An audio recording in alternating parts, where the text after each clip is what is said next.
আসসালামু আলাইকুম। আজকের ভিডিওতে আমরা পটাসিড মেডিসিন সম্পর্কে আলোচনা করব।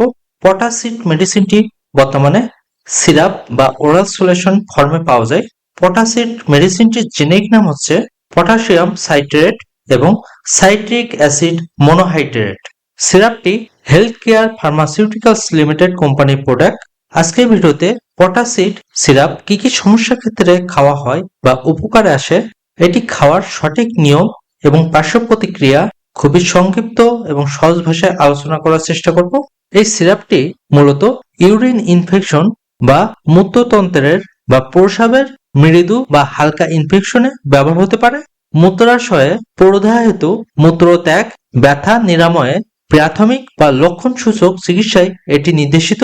সিরাপটি ইউরিন অ্যাসিডিক হয়ে এটিকে অ্যালকালাইন করতে সাহায্য করে।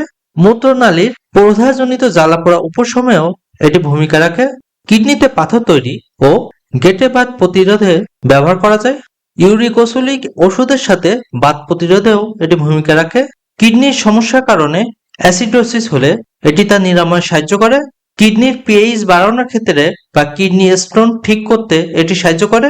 এছাড়াও আরো বিভিন্ন কারণে পটাসিড সিরাপটি ব্যবহার করা হয়। পটাসিড ওরাল সলিউশন বা সিরাপটি গর্ভাবস্থা ও স্তন্যদানকালে ডাক্তারের পরামর্শ সাপেক্ষে এর ব্যবহারবিধি নির্ধারণ হবে। পটাসিড সিরাপটি প্রাথমিক মাত্রায় 6 বছর বয়সী শিশু থেকে শুরু করে প্রাপ্তবয়স্ক বা তার অধিক বয়সীদের ক্ষেত্রে দৈনিক 10 ml করে 3 বার খাওয়া যায়। সর্বোচ্চ 30 ml পর্যন্ত খাওয়া যায়।